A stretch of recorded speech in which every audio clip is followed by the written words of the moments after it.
right, welcome back to Extraordinary Unlocked.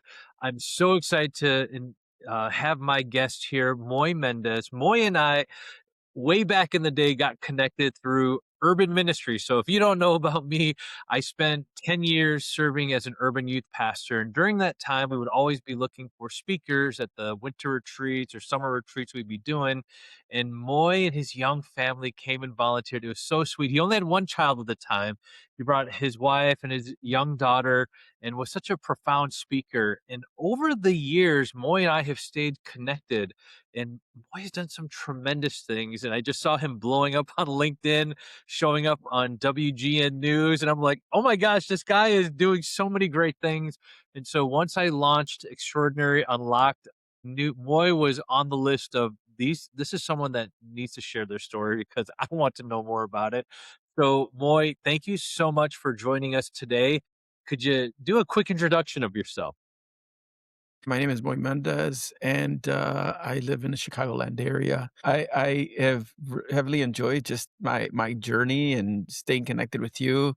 I have a family, seven. The seventh one is my dog, and I've been married for 25 years. Excellent, Moy. We're excited to have you on the podcast. And the first question I always ask is, what was the first job you ever had? Well, it's funny. So there's three things that are central to the Mexican culture, and I know the Hispanic culture is kind of like big, but three things that are central to the Mexican culture is work, family, and faith. I mean, in that order. Unfortunately, education just isn't in the top five for most first, second generation Mexicans. So we worked as soon as you're able to make a buck. For me, cutting my neighbors' lawns and cleaning people's closets and cleaning their backyards were always things that I did, but I couldn't wait till I formally worked at the age of 15 with my worker's permit. So as soon as I turned 15, right away got my worker's permit and I worked at Popeye's Chicken. What? Yeah, yeah. So, it's funny, my cousin the story behind that is my cousin worked so hard to get me in there because she was a manager, and she's always been a hustler herself. I mean, again, you know, working is just part of, the culture. You work hard. So she's like, "Moy, just tell me if I get you a job here, everything's gonna be good. Hey, you know me, you know my family, like, yeah, okay." Got me a job. 2 weeks later, I got a call from a place across the street, and they offered me, like, $1 more, so I jumped ship, and I felt so bad, but at that time, I think minimum wage was, like, $4, so it was like $5 was a big deal, you know? So I jumped ship and, learned a lot of things at that next place, the catering place, which I still have a really good relationship with that place. I stop in, eat all the time, but yeah, that was my first job, Popeye's Chicken. Boy, that's such a good story. I love it. It was definitely before they created the chicken sandwich. So you missed the boat on that. Man, I know, I know. Believe me, I wouldn't have quit. I would have stayed there. And you stayed so slim, man. Like if I worked at Popeye, game over for me. But thank you for sharing that. So obviously you've moved way beyond Popeye's chicken. Thank God. Yeah. And now I remember when we first met, you were working, I think as a machinist somewhere because you were Uh-huh. telling these calibrations and the millimeters. And I'm like, Yeah, yeah. I was a chemist. I'm like, I have no idea what this guy's talking about. But can you take us into the time machine? So, like, what happened beyond Popeyes? Tell us how you got from there to where you're at today. Man, so funny story, okay? I got this new job at that place that I was telling you. It was a catering place. Yeah. And I got my cousin a place. I mean, most places, Hispanics work, like, they get their whole family in there. So I got my cousin in there, and my Okay. brother in there, and my uncle in there, and we're all working in there, and he goes my cousin, he said, "Hey, my uncle got me a job at this manufacturing place." He's like, "It's a factory job." He goes, "Are you interested?" He goes, "They pay $1 more than what we're getting paid here." So I'm like, "Wow, level up, $4, $5, $6." I'm like, okay, I'm moving up the ladder. So I said, yeah, yeah, get me a job over there. So after working here for 2 years, and I learned a lot.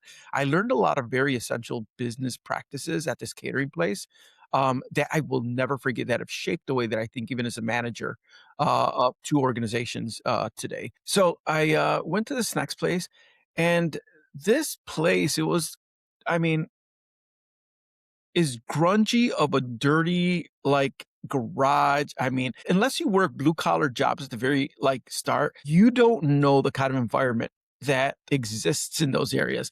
I mean, alcoholics, it's very prevalent to have, like, alcoholism, people on drugs, fights, and, at In the work. home place. Oh, yeah, yeah, fights at work, people bringing guns, so, I mean, it's just like blue collar you work with folks from different gangs or, there's even different bike gangs that, guys from different bike gangs that work there. So here I am, young, kind of high school kid, 16 years old in this place, learning all these stories from all these older guys that were machining. But that goes hand in hand with it. Do I regret it? No. Do I want my son to work there? On one end, I tell him that he's in the trades now, and I tell him that there's something beautiful about being in that environment and having your teeth cut in an environment where you're within proximity to the world, to the real world, you know? So, it's interesting. So here I am with these older guys, crazy, crazy. I was only 16, 17 years old, and these guys liked me so much, the owners of the company, that they would actually invite me after work to drink and smoke with them. And I yeah, yeah. Yeah, yeah. So, here I am having a Foster's beer and smoking with these guys just because I thought I was in, and the guy would let me take the work truck home when my car broke down.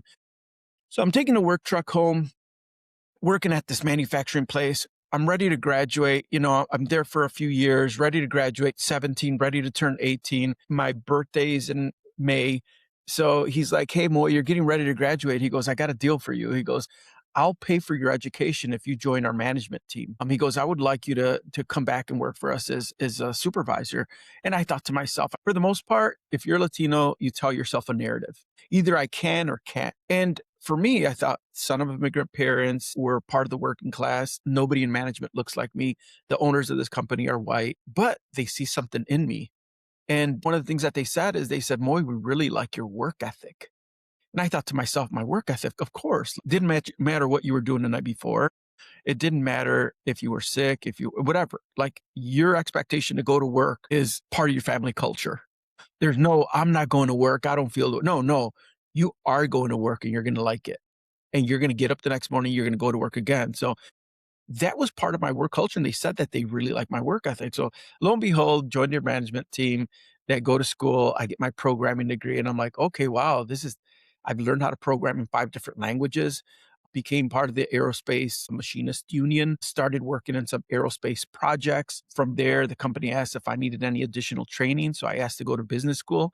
At that point, they were relatively growing, had opened up different companies and relatively large. They had 2 joint ventures, one with India and one with China. They were sending some of us over there to work and train with them, for months at a time. And, it was interesting. They asked, "Hey, Moy, do you need any additional training?" I wanted to study the business side, international business side of it. So they said they'd pick up the bill. So here I am, son Wow. of immigrant parents who didn't graduate high school, youngest of 4. I didn't wanna go to college because college just seemed way beyond my purview. I mean, I thought I was gonna be in the trades just like my dad was. So here I go, complete my first degree, didn't think it could ever happen, and it was an associate's, and I'm like, "Okay, cool." So I go from the associates to pursuing a bachelor's in business, and, I mean, I didn't know anything about these big schools in Chicago. I believe it or not, I didn't learn about Northwestern and University of Chicago till in my late 30s. I made it to St. Xavier University, and I thought that was a big deal. I was like, "Wow, I'm accepted to a university," you know? Yeah. And it was like, I can't believe, I mean, I went to a college, I went to university. I was like, "Okay, I guess this is how what they call socioeconomic mobility." There's mobility within your career, there's mobility within your socioeconomic circles. You're making a little bit more, things were shifting. I moved out of the neighborhood that I grew up in. I thought I was doing relatively well. I was driving a sports car to school, and I thought, "Wow, I had moved to a neighborhood that I wanted to move into since I was a kid."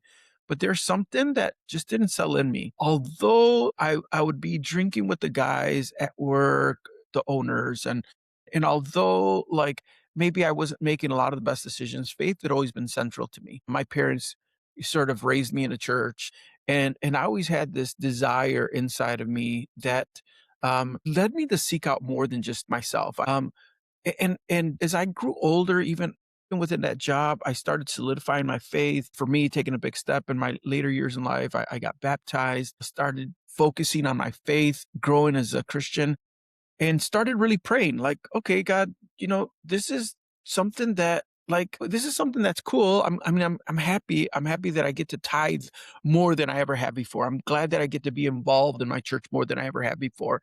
I'm glad that all of these things, but at the same time, there was something still inside of me that said, but there has to be more. Like, what about the community that I grew up in? I kept thinking about the community I grew up in because I started thinking about all of the people like me that had the same potential, if not more, yet they didn't have opportunity. So as I was praying for it, it's funny, the church I was attending, they invited me to come on staff. I thought it was a scary thing. My wife thought it was scary. I was like, wow. I had a mentor at that time. He was just like, Moy, I see this calling. And it's interesting. I want to lean into this point, and that's that it's so important for you to kind of like seek out mentors in your life because here I was, even though I was working at this manufacturing place and these two brothers that were the owners of this one manufacturing place, they saw potential in me and they spoke into it. And they allowed me to see what I couldn't see at a young age. And that's the value of mentors, like in a marketplace. But even more than at the church I was attending, I had a mentor there. Pastor Thomas is always going to be near and dear to my heart. He's South Asian. Within the South Asian culture, education is one of their top three Yeah. values. And he said, Moy, I see a call for ministry and I want to invite you to come on staff. Although it was scary, lo and behold, joined staff, began to flourish as a youth pastor, began to flourish as an associate pastor. And he said, Moy, we're going to send you to school for theology. So I went to school for theology. Then after that, I went to divinity school and started studying not only theology, but philosophy of religion. So I really started cutting my teeth into these ethereal concepts that I never quite understood. I just always accepted. I mean, now I was chopping up these ideas between like epistemology. How do we, the study of knowledge? How do we know anything? Theology, like where did our religion even come from? Is it historically accurate? All of these lingering questions that most people don't think about that you learn in seminary, which sometimes they call cemetery.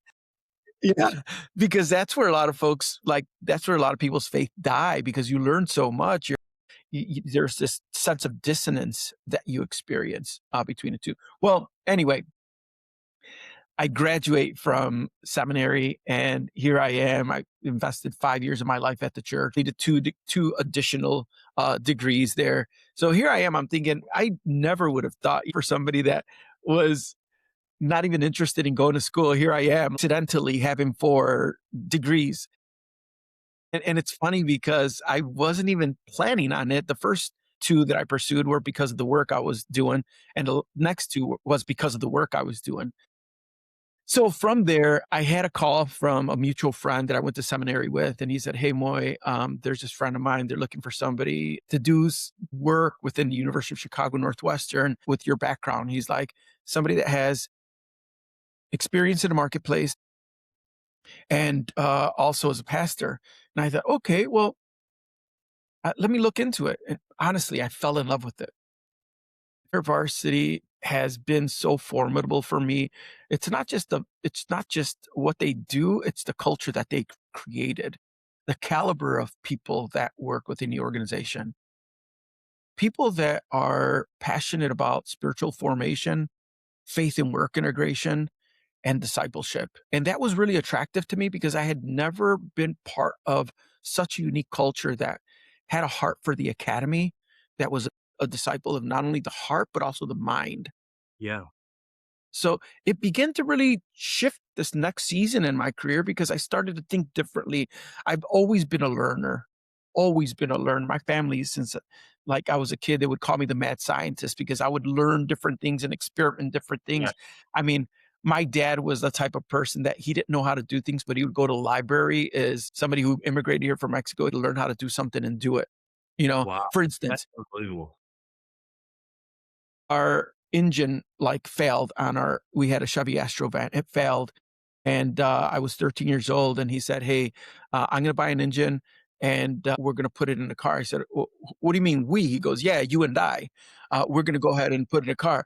Bro, I said, "Dad, shouldn't like a professional or somebody do that?" He goes, "Yeah, we are the professionals." He goes, "We have this." He's like, "We got this trip that we have to make to California to visit our family this winter." He's like, "And we gotta get ready before then." And I'm like, "Oh, man." Here we are with frozen fingers in a garage that wasn't heated, changing this thing, pulling it out, connecting everything back together, and then driving it all the way to California and back. Yeah, Crazy, bro. you have So to have enough faith to, like, install an engine and say, "We are the professionals." Yeah, I just wanna pause here because your arc that you've gotten to so far, you started at this machinist company, and they start paving the way financially for your education and whatnot, and then you almost flip and going into the ministry realm and having this pastoral mentor that is now leading you into the MDiv that you completed at seminary.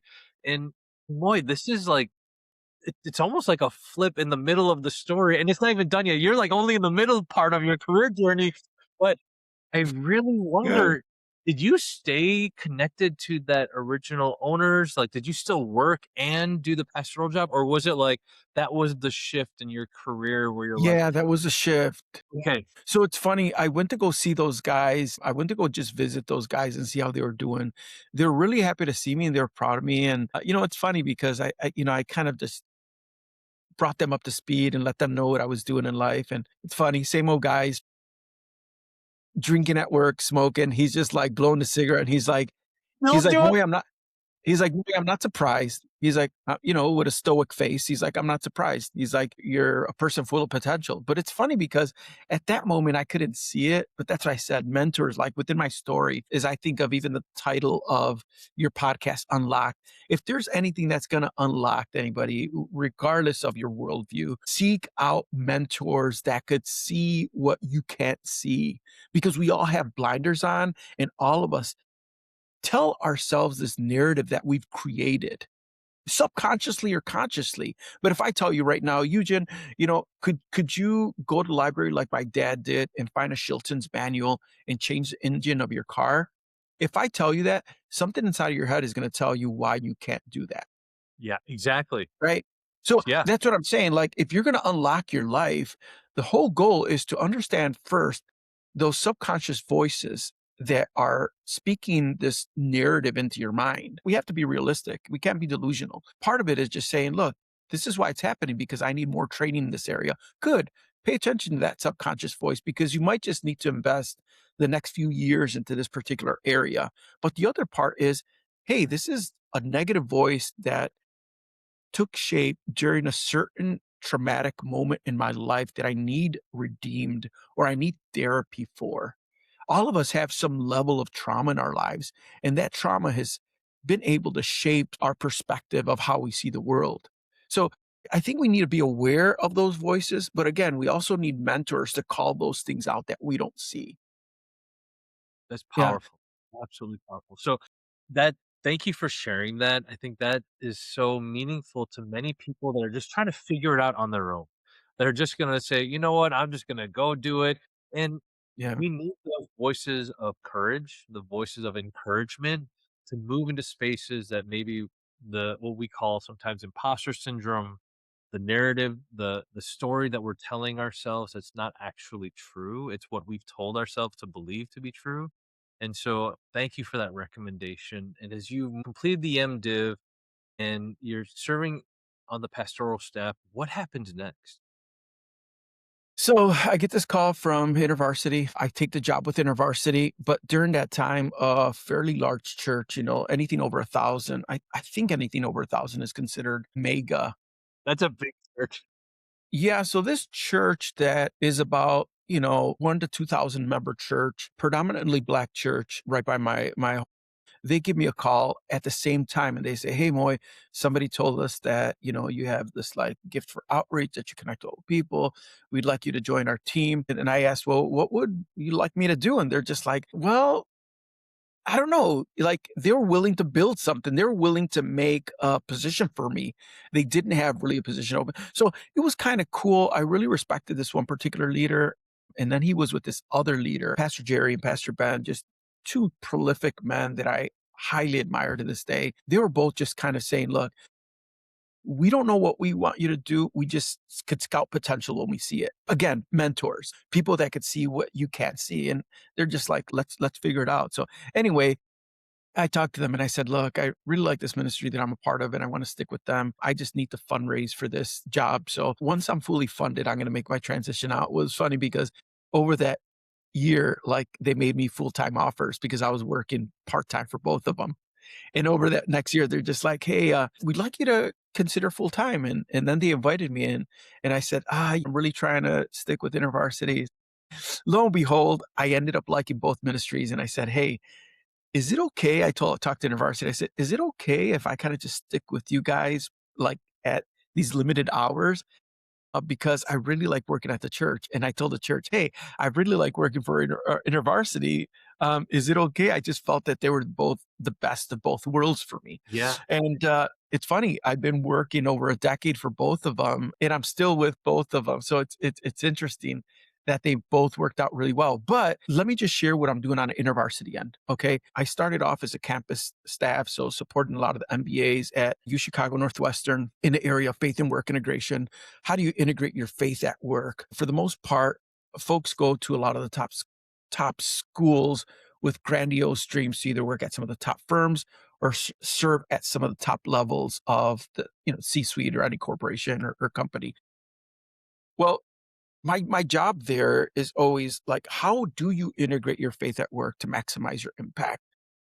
So I've been specializing in that for, again, a little over a decade, but within the last 4 years, I've actually transitioned to area director.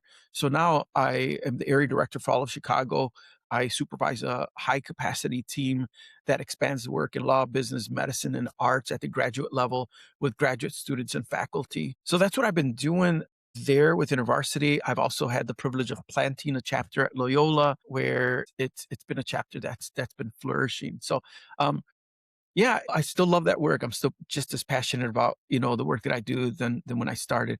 But on the church end, what happened was interesting enough. Okay.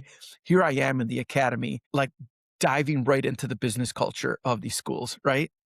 And it's intoxicating. I mean, the level of thinking that these students think, like when you're doing a business degree, you're not leaving anything to chance. I mean, you're thinking quantitatively about everything.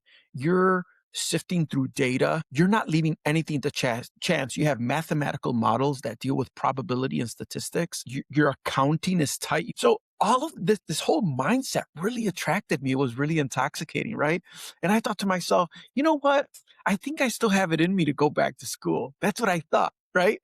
So here I am, and I'm thinking to myself, I think I'm going to go back to school, but I'm like, okay, if I go back to school for what and why am I going to use it? And I'd like to do an MBA, but there has to be a justification for this investment of time and resources. What's the ROI on it or whatever? So on the church end, the pastor, he says, hey, Moy, we just bought a building back in the hometown you grew up in, Blue Island. And it's right at a dead end. And he told me where it was at. I was like, wow, that place is like near and dear to my heart. That's right near the area I grew up in. He goes, we'd like to plant a church and we'd like you to be the satellite pastor. And I thought, and I'm just going to kind of go on a quick bunny trail right now to say this. Again, I mentioned that faith has been central to me. And um, the story of Moses in the Bible resonates with me so much because my name, although it's Moy, they call every Moises in Spanish Moy for short. So my name is Moises, which is Moses in the Bible. So I've always had this like resonated with the story of Moses in the Bible, this young Hebrew boy that kind of grew up in the hood. He shouldn't have made it out of the hood, but his mom put him in a basket so that he could leave the hood. He leaves the hood. He's given all of this privilege in Egypt, but that privilege comes with a purpose. That purpose is to allow his people to go, let my people go. So he has this encounter with God. And again, the story is just like, churning inside of me and I'm regurgitating that story. And I thought, wow, could it be full circle that God had allowed me to go all this to bring me back to the community that I grew up in? Wow. So here I go. I start leading this church as a pastor. And it was from like 2017 to about 2020. So here I am pastoring this church. And all of a sudden the pandemic happens. Again, Black and brown church, low to moderate income community. on the more low income side of Blue Island. I grew up with where it was even a little worse. I grew up closer to the Robbins, to near the projects and the trailer park. So that's like, the extreme end of Blue Island. So here you have this area that I thought there's no way that this black and brown church is going to make it through the pandemic. We have all of our essential workers. We're barely making budget. Like, I just thought there isn't going to be a way to make it. So part of me said, at least go out with a bang. And the other part of me said, do everything that you can to try to make it work while it was very difficult during the pandemic. So as my last hurrah, I didn't tell my staff this, but as my last hurrah, I said, you know what? Let's figure out ways to resource the community. So we got together with the Chicago Food Depository, we got together with Advocate, all of these different partners. And that year alone, during the pandemic, we were able to service and resource close to 10,000 people. Now, it was amazing. There's long lines that were long going from where we are all the way to the next street, all the way to the next busy street. And here's these cars, and we're just providing resources. And at the end of the year, my pastor says, he goes, "Hey, Moy, looks like if you guys had a really good year." And I said, "Yeah, we were able to serve close to 10,000 people." And all of a sudden I slumped, and he noticed my body language slumped. He goes, "What's wrong?" I said, "It hurt me." I said, "I saw a lot of my friends that I grew up with." I said, "It wasn't humbling. It was humiliating." I said, "I hated like feeling that I was like the savior in this community." I said, "I don't want to feel that way." And I said, "The form of charity that we're doing feels toxic because we're not empowering people, we're enabling people. And we're not allowing people to go from step one to step two. We're basically saying you're always going to stay at step one so long as we're here." There's a need for what we do and for what people do in the area of providing free resources, but it didn't seem like if it had that element of dignity that I was hoping for, you know? So, again, I'd gone to seminary, sort of cut my teeth in all these thoughts, ideas, and models of community economic development. And I said, I got this idea. I said, so just kind of like stick with me. I said, I have this idea to turn the church into a nonprofit focused on community economic development. I said it would exist to add value in four of the following areas. We would add intellectual value, building the minds of the people so that they could learn different skills. We would add we would add economic value so that there would be a strong economic component in what we do and what they learn. I said there would be a social component so that we could bring all of the community together and create a stronger social fabric. And the last one is there would be spiritual value. I said, even if people don't believe in my specific worldview, a lot of times when you think of meaning and purpose, it's still philosophical. You're still seeking meaning outside of religious worldview. Um, I said, yeah, I would like to do that. He goes, I said, and I would like to focus on agriculture, technology, and auto mechanics. And he goes, wow, looks like if you've been thinking about this for a while. I said, I have. I said, I've been up at night thinking about this. He goes, he leaned back and he took off his glasses and he goes, "So, Moy, are you telling me that you would rather be a nonprofit leader than a pastor?" And I thought, oh no, like this is when he's going to tell me, like, hey, we're not in the business of nonprofit leading or whatever. And I said, well, if you like, it's kind of hard to say. I would rather be a pastor who's committed to his call, living out my call through as a nonprofit leader. I said, but to answer your question, yes. I said yes. Basically, let's shut down a church. I mean, I just felt that everybody at the mega church was doing everything so exceptionally well and fine. They had the building, the resources, everything. Let's reabsorb them to do what they do best. And let's figure out a way to serve this community in a different way. So, like, he turned around, looked at me, goes, if I give you seed funding for it to fund it, he goes, and you promise to raise the support, he goes, yeah, I'll give you seed money to launch it. And I was like, yeah, yeah, bro. So check this out. All right. Check out where we are today. Story. Check out where we are today. All right. Our auto mechanics department. We have a full garage with a teaching TV, a car lift, a heater for the winter, a fan for the summer, their own slop sink, their own washroom, their own toolbox, a brand new car lift. They'd learn everything from like basic maintenance to working on your brakes. And then after that, there's like an economic component where if you want to turn it into a side hustle, we could help you build out a business canvas and provide a micro loan. Okay. So that's what we do in auto mechanics department. We have workshops quarterly. Our tech department, we have computers and 3D printers. I believe that we're made in the image of God. And if God is a creator, then we're co-creators. So part of like being a Christian inherently means that you are a creator, you are a creator of culture. Part of what I was creating is just should be part of my DNA of who I am as a believer. So our whole idea there is incorporating design thinking so that we could teach our community how to materialize what they think up here. Again, you see something and it's hard to go from here to actually materializing it. But we use 3D technology to do that. Our director is not only an engineer by trade, but he's also a patent attorney. So if there's an idea, design that they want to bring up to market or scale or patent, he could guide them in that process. So those are the two things that we do on a periphery. The main thing we do, the lion's share of what we do, is focused on agriculture. Last year, we were able to produce over a ton of food for our community. Yeah, One t one yeah, ton. 1 ton. Yeah, over a ton. We have an outdoor garden, right? An outdoor organic garden, a flower farm, a food forest where we grow fruit, nuts, and vegetables.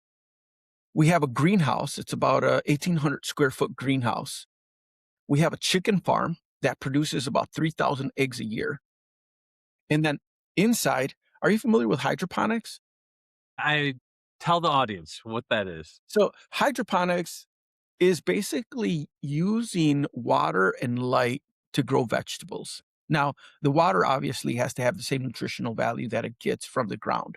So we add that nutritional value in the water, we mix it around, but it's in a controlled environment. Each one of our growing machines grows 25 pounds of vegetables in 28 days. They use 95% less water, 98% less land. So what we do is we have this controlled room where we grow food 365 days a year. If it's snowing outside and there's an Arctic blast and it's 20 degrees below zero, we're growing vegetables. If there's a drought outside, guess what? We're growing vegetables. So we have this room where we grow vegetables all year round. We grow microgreens, different cilantros. We try to figure out what like the cultural palette is and then kind of grow accordingly. We're not going to be growing anything that our community isn't going to eat. Um, and then next to that room, we have an aquaponics room. Aquaponics, we call them our 28 employees, but they're fish, tilapia fish. So these fish provide in a very simple form, like we're replicating the seabed. The fish provide ammonium, their gills provide ammonium, that ammonium turns into nitrites, those to nitrogen, those nitrogens turn into nitrites when they're broken down by bacteria, and the nitrites is exactly what plants need to grow. So we have this farm set up indoors where we could teach the community how to grow in their own home with using whether it's like a tank, a fish bowl. So that's what we have. And then we have a maker's kitchen where you could camp, pickle, freeze dry, or dehydrate your food. So all of that is an effort to do three things. Number one, we want to tackle food insecurity.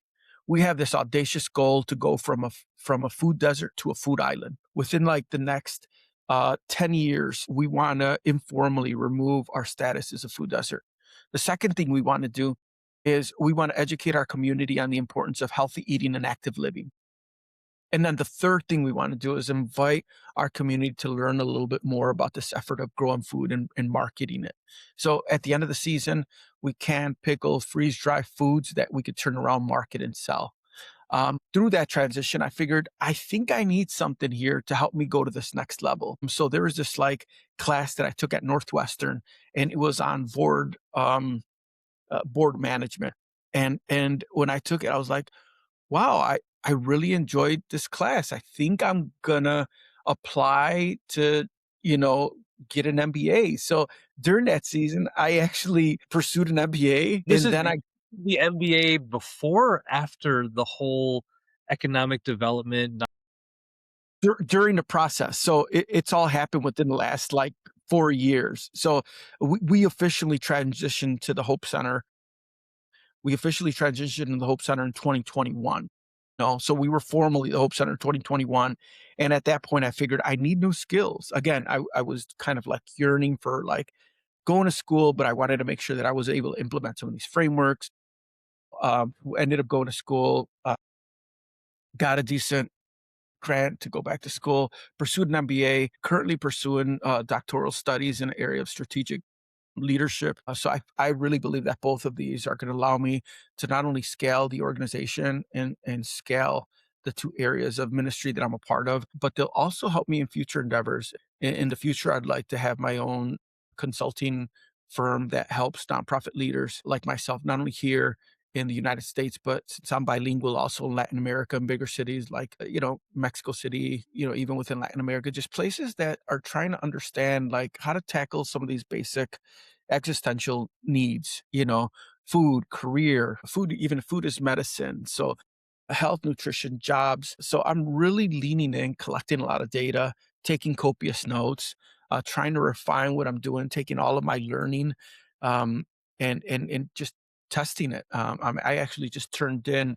a mock dissertation that I might be working on next year, and I'm refining it, but kind of just it's leaning into some of these existential realities that are very complex in nature because we're very complex. We're physiological, philosophical, social, existential. I mean, there's just so many facets to who we are. So I think we can't take necessarily a basic approach to solving some of these very complex problems. Boy, it's actually mind blowing just hearing the story of how all of these things unfolded. And you had mentioned earlier about mentors and helping those unlocks. And I feel like right now, as you're telling your story, it's not necessarily mentors now. It has become more of this internal drive and moving into a calling of sorts of just now seeing such a bigger vision. Like hope is great. The Hope Center is powerful, doing what it's doing, but this is like the beginning of a newer chapter that's on the Right, right. horizon. And so you complete the MBA, you're now getting a Mhm, doctorate, and now mhm. this vision of consulting. What unlocked in you to say there's so much more?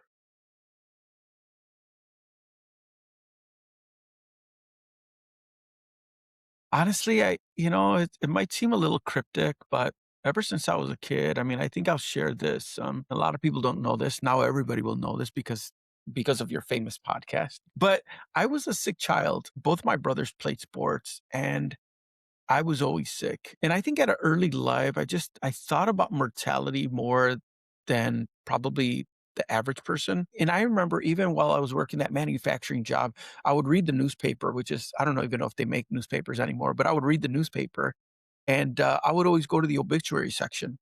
And although it seems very cryptic to do, like I was always intrigued and interested in these lives that people lived. And it always made me ask that one question, like, what do I want to do with my life? I mean, Eugen, we both have gray hair now. I mean, we're both older men. It's like from the time we met to now, so much time has passed. Yeah, And I mean, I can't even imagine. I mean, it's been probably like you for about 23 years. So, please. I mean, if you figure 23 years have passed during this time, I can't even imagine how fast these next 23 years are passing. So, all of that to answer your question and to say that, yeah, I mean, just thinking of how little time we have on earth has given me the sense of urgency to say, squeeze life for all it has because you only have one shot. That's it. I'm not going to be able to say, I wish I could have. No, once it's over, it's over. And what I'm trying to do is kind of like just picture a lemon, like trying to squeeze as much out of that lemon as you possibly can. And that's a season that I'm in. I'm trying to look under the hood and saying, hey, what's this baby got? And how do we like take this bad boy up to its max and enjoy it? And I think enjoying the journey is part of it. I think so many times, even as I'm older, I'm starting to care less of what people think about me. And I've realized that I've spent too much unnecessary energy thinking, well, what if people say this? Or what if I fail and people say that? It's like half of the people that you worry about don't even care about you. And they don't even have a lot of bearing in like your life or your decision making. So, I mean, the honest truth is if you're gonna do it, just do it, Do it, move forward and lean into it. This is the thing that I keep telling myself. What's the worst thing that's gonna happen? I fail? I'm a pseudo like MMA fan and I'll never forget this one guy, the guy that really turned me on to mixed martial arts was this, fighter named Conor McGregor. Not only was he a brute fighter, but he was also intelligent. So it's like the combination of the 2 is very rare, very articulate, very poetic, but yet very dangerous in the octagon. And he was beat by this one guy. It was a surprising, like, defeat. And afterwards, instead of, like, beating himself up or everything, he goes, "I will look at the video, I will go home, I will reassess and regroup." He goes, "How do you feel about your loss?" And he turned around, and he says, "I don't lose, I learn." And I was like, "Wow." Yeah. And that's the same approach that I'm taking. Like, I don't lose, I learn. I'm trying to learn out of every situation that's in front of me. You know, when you experience pain, you need to stop and ask yourself, why am I experiencing pain, whether it be emotional or physical? If you're experiencing pain within a relationship, you have to ask yourself whether it be platonic or romantic. You have to ask yourself, why is this there? It's an indication. It's just like a thermometer. It's indicating that there's a certain temperature here. We have to be thermostats and we have to try to do the best that we can to regulate. And as we regulate, we learn a lot. So hoping to learn and taking a posture of being a learner in life is a life goal, but also holding on to 2 things, and that's adaptability and staying a learner, like adapting well and continuing to learn. Yeah, Moy, that it's just incredible the enormous capacity you've got because you've been managing multiple things on top of being a father, a husband, and doing the ministry part, also having this nonprofit business mindset, completing the MBA, continuing on in your demon. It's incredible. And just to in this short conversation, thinking back to the kid that just got a job at Popeyes, to move on to catering, to move into that machining, and now to be doing what you're doing is tremendous. And there's somebody like you out there listening that may just think like, if I could just get that next dollar up, I'd be so happy. But knowing that's not enough, there's probably so much extraordinary that they have unlocked yet.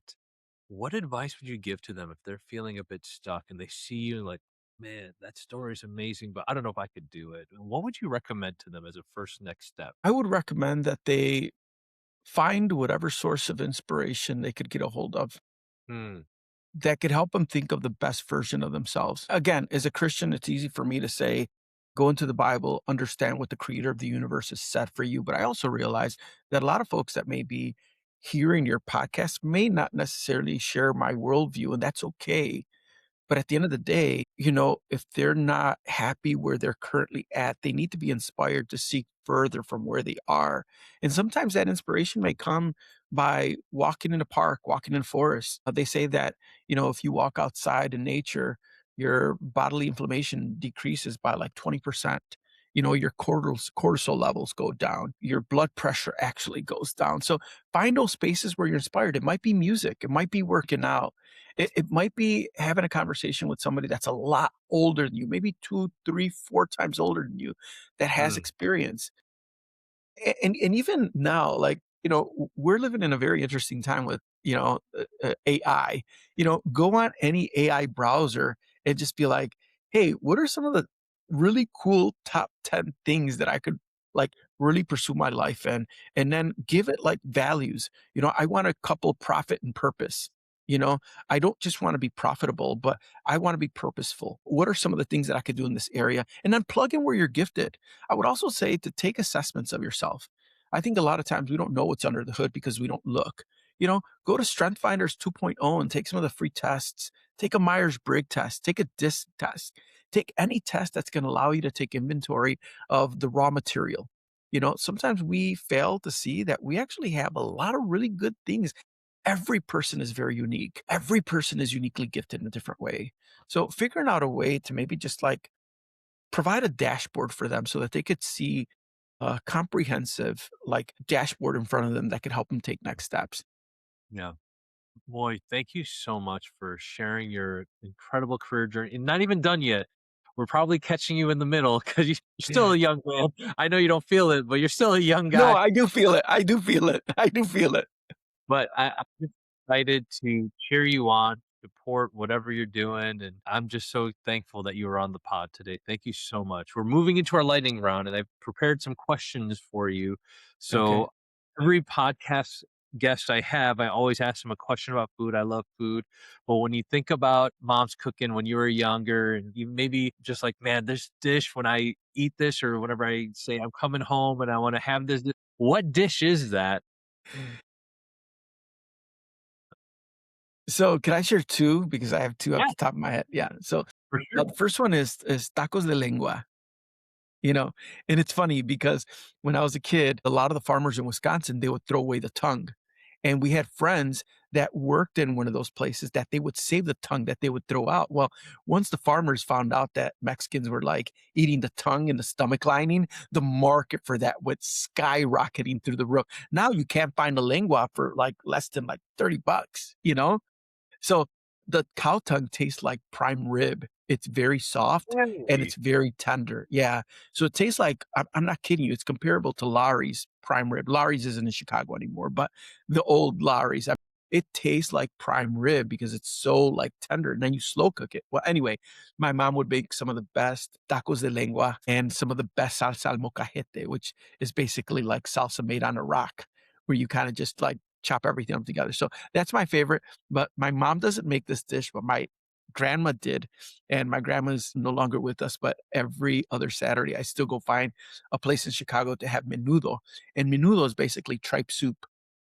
Okay. And there's this place, La Cocina de Irma, on like 34th, that is like my favorite menudo spot in Chicago. So anyway, tacos de lengua, menudo, and believe it or not, tacos de seso, which is brain tacos. I asked for one, I got 3 and even restaurant recommendations. I love it. Yeah. So, this is something I remember is that you when we were first meeting up and whatnot, you were always sort of tinkering on cars. You love cars. What's something you're tinkering with right now? Is it a vehicle? Is it a motorcycle? You still own a motorcycle? What are you working on in the garage? Well, I actually am not, but I'll tell you what, last night while I was leaving the Hope Center, my nephew, I found out that his car had broke down and he has, right now, SRT Hellcat, they're like really fast Yeah, Dodge cars. So yeah, he it's has his beautiful. car and they have in a front, for the most part, you have the calipers, which are like the brakes, you know, but the calipers for this car, they're dual, pistons, so they have pistons on both sides, not just one side. Both side have pistons, so they both move at the same time. It's unconventional because regular cars, only one side moves. Well, anyway, he's like, "Hey," he called me yesterday. He's like, he's like, my car's smoking." And, I said, he goes, "Do you know anywhere I could take it?" And I was like, just leaving the Hope Center. And we have a car lift and everything there. I said, "Hey, just take it to the Hope Center." So it's funny because, here I am kind of leading an organization. And all of a sudden I just like come out full of grease, completely dirty, he had to take out his tire. He had locks on every tire and he didn't have a key. So I had to get the special tool to get all the lug nuts out. And then I had to rebuild sort of these big Brembo uh piston things for him. So got him back together, got him going. He's like, "Man, thank you so much." So anyway, I still tinker. I still love tinkering. My days of having a nice car is probably over just because it's no longer a desire. But I would like to one day have a '65 Chevy Impala Super Sport. Ooh, yeah. Yeah, I Love had a that. '64, but I'd like to have a '65. Maybe, but again, I'm not, as crazy as I used to be about cars. You never know, you never know. Okay, last question. This is so fascinating because you're so educated. You got multiple degrees. I want you to think about one book that stands out when you're like, "That book really changed me and changed my mind." What book is it? Mindset by Carol Dweck. Incredible. Growth mind, fixed mindset. Yep. Yeah, that one and, Thinking Fast, Thinking Slow. Okay. Both those are yeah. Boy, it's been an absolute pleasure. I feel privileged to hear the story, be able to share the story. You're not done yet. I'm so excited to see where you continue to grow, and just thank you for being on Extraordinary Unlocked. We've been really Yeah. blessed. Thank you. Thank you. Thank you. Thank you for having me. All right. We'll talk to you guys next time. Talk soon. Thanks.